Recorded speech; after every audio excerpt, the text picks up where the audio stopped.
ఎంతో పవిత్రమైనది శ్రీవారి లడ్డూ ప్రసాదం.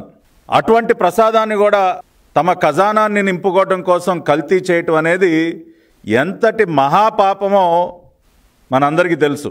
కానీ నిస్సిగ్గుగా మరి ఆనాటి ప్రభుత్వ పెద్దలు వైఎస్ఆర్ కాంగ్రెస్ పార్టీ ప్రభుత్వ హయాంలో టీటీడీ చైర్మన్లుగా పనిచేసినటువంటి జగన్మోహన్ రెడ్డి కుటుంబ సభ్యులు వైవి సుబ్బారెడ్డి కానీ కరుణాకర్ రెడ్డి కానీ వీరిద్దరూ చైర్మన్లుగా తిరుమల తిరుపతి దేవస్థానాన్ని దోచుకొని శ్రీవారి సొమ్ముని దోచుకొని ఆఖరికి శ్రీవారి ప్రసాదాన్ని కూడా కల్తీ చేసి మహాపాపానికి ఒడిగట్టారు.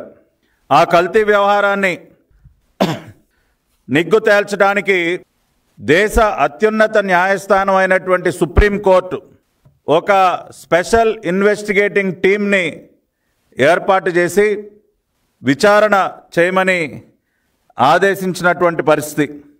క్రైమ్ నంబర్ 470/2024 మరి ఎఫ్ఐఆర్ సంబంధించి విచారణ మొత్తం కూడా సిబిఐ ఆధ్వర్యంలో సుప్రీంకోర్టు ఆదేశాల మేరకు స్పెషల్ ఇన్వెస్టిగేటింగ్ టీం మరి ఇదంతా కూడా విచారణ చేస్తూ ఉంది.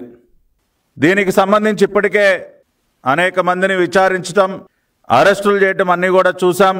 కానీ లేటెస్ట్గా అజయ్ కుమార్ సుగంధ్ ఈ కేసులో అక్యూజ్డ్ నెంబర్ 16గా ఉన్నటువంటి అజయ్ కుమార్ సుగంధ్ యొక్క అరెస్టు, దానికి సంబంధించి సిట్ వారు సబ్మిట్ చేసినటువంటి రిమాండ్ రిపోర్ట్లో కొన్ని సంచలనాత్మకమైనటువంటి వాస్తవాలు బయటపడినటువంటి పరిస్థితి. ఎవరు ఈ అజయ్ కుమార్ సుగంధ్ అంటే సుగంధ్ ఆయిల్ అండ్ కెమికల్స్ కంపెనీకి యజమాని.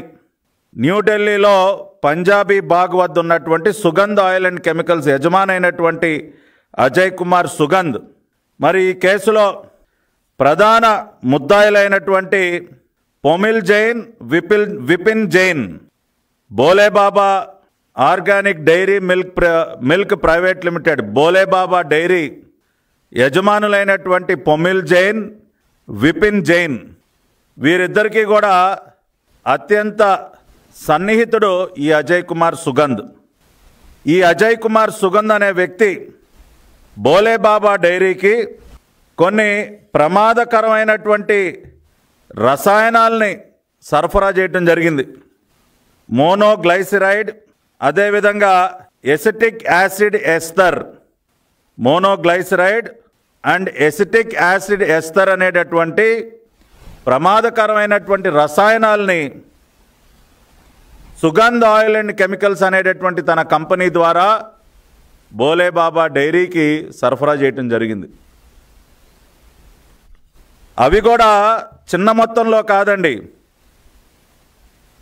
దాదాపు 7,94,76,750 రూపాయలు విలువైనటువంటి 6.5 లక్షల కిలోల రసాయనాల్ని బోలేబాబా డైరీకి సరఫరా చేశారు. 2022 నుంచి 2024-25 మధ్య 6.5 లక్షల కిలోల రసాయనాలు, 7,94,00,000 విలువైనటువంటి రసాయనాలు, మోనోగ్లైసిరైడ్, ఎసిటిక్ యాసిడ్ ఎస్తర్ అనేటువంటి రసాయనాలని బోలేబాబా డైరీకి ఈ అజయ్ కుమార్ సుగంధ్ అనే వ్యక్తి సరఫరా చేశాడు. వాటిని ఉపయోగించి బోలేబాబా డైరీ వారు టీటీడీకి కల్తీ నెయ్యిని వారు సరఫరా చేయటం జరిగింది. ఎంత మొత్తంలో సరఫరా చేశారండి? 68.17 లక్షల కిలోలు, అంటే దాదాపు 251 కోట్ల విలువైనటువంటి 68.17 లక్షల కిలోల అడల్ట్రేటెడ్ గీ టీటీడీకి సరఫరా చేయటం జరిగింది. అంటే ఒక్కసారి ఆలోచించండి, దాదాపు 8 కోట్ల రూపాయల విలువైనటువంటి రసాయనాలు, ప్రమాదకరమైనటువంటి రసాయనాలు కొనుగోలు చేసి 68.17 లక్షల కేజీల కల్తీ నెయ్యిని టీటీడీకి సరఫరా చేసి 251 కోట్ల రూపాయలు వారు దోచుకున్నారంటే నిజంగా ఎంతటి పాపం అండి. దీనికి ఏమి జవాబు చెప్తారు? ఇవాళ వాళ్ళ దిక్కుమాలిన ఆ పకోడీ పేపర్లో ఇంకా కూడా సమర్థించుకుంటూ ఉన్నారు. వైఎస్ఆర్సీపీ హయాంలో పారదర్శకంగా నెయ్యి కొనుగోళ్లు, 5 ఏళ్లలో ఒక్కరోజు లడ్డూ నాణ్యతపై ఫిర్యాదు చేయని భక్తులు. ఎంత పచ్చి అబద్ధాలు మాట్లాడుతూ ఉన్నారండి. ఇవాళ వైవి సుబ్బారెడ్డిని, కరుణాకర్ రెడ్డిని, జగన్మోహన్ రెడ్డిని అడుగుతా ఉన్నా, ఎంతో పారదర్శకంగా నెయ్యి కొనుగోలు చేశారా? ఏది? దాదాపు 68 లక్షల కిలోల కల్తీ నెయ్యి కొనుగోలు చేయటం మీ దృష్టిలో ఎంతో పారదర్శకంగా నెయ్యి కొనుగోలు చేయటమా? దాదాపు 8 కోట్ల విలువైనటువంటి ప్రమాదకర రసాయనాలు, 6.5 లక్షల కిలోల ప్రమాదకర రసాయనాలు ఉపయోగించి తయారు చేసినటువంటి కల్తీ నెయ్యిని కొనుగోలు చేయటం అనేది పారదర్శకంగా నెయ్యి కొనుగోలు చేయటమా? ఇవాళ ఏం జవాబు చెప్తారు దీనికి? అజయ్ కుమార్ సుగంధ్ యొక్క రిమాండ్ రిపోర్ట్లో సిబిఐ ఆధ్వర్యంలో నడుస్తున్నటువంటి స్పెషల్ ఇన్వెస్టిగేటింగ్ టీం బయటపెట్టినటువంటి విస్తుపోయేటటువంటి నిజాలు, వాస్తవాలకి మీరేం జవాబు చెప్తారు? ఇంతటి ఘోర పాపం చేసి ఇంకా సిగ్గు లేకుండా మీరు మాట్లాడతారండి? ఒక్కరోజు కూడా లడ్డూ నాణ్యత పైన ఫిర్యాదులే రాలేదంట. ఇవాళ వైవి సుబ్బారెడ్డిని అడుగుతా ఉన్నా నేను, 2022 మేలో పెద్ద ఎత్తున లడ్డూ నాణ్యత పైన ఫిర్యాదులు వస్తుంటే ఆనాటి టీటీడీ ప్రొక్యూర్మెంట్ జిఎం ఆర్ఎస్ఎస్విఆర్ సుబ్రహ్మణ్యం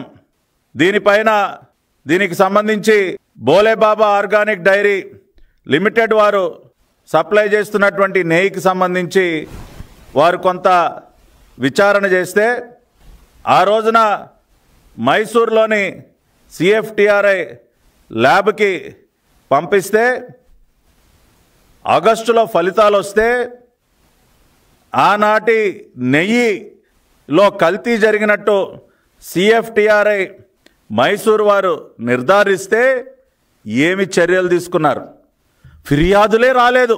అసలు ఏమి భక్తులు ఎంతో ఆనందంగా ఉన్నారని నిస్సిగ్గుగా పచ్చి అబద్ధాలు రాస్తున్నటువంటి ఈ కూలి మీడియా అధిపతి జగన్మోహన్ రెడ్డిని అడుగుతా ఉన్నా, ఆనాడు ఫిర్యాదులు వస్తే అప్పుడు ప్రొక్యూర్మెంట్ జిఎంగా ఉన్నటువంటి సుబ్రహ్మణ్యం సిఎఫ్టిఆర్ఐ మైసూర్కి శాంపుల్స్ పంపిస్తే ఆ శాంపుల్ టెస్ట్లో కల్తీ జరిగిందని రిపోర్ట్ వస్తే ఏమీ యాక్షన్ తీసుకోకుండా ఆ రిపోర్ట్ని పక్కన పడేసి కేవలం మీ జేబులు నింపుకోవటం కోసం ఆ బోలేబాబా డైరీ యజమాని అయినటువంటి పమిల్ జైన్ హైదరాబాదులో మే నెలలోనే వైవి సుబ్బారెడ్డిని కలిసినటువంటి మాట వాస్తవం కాదా?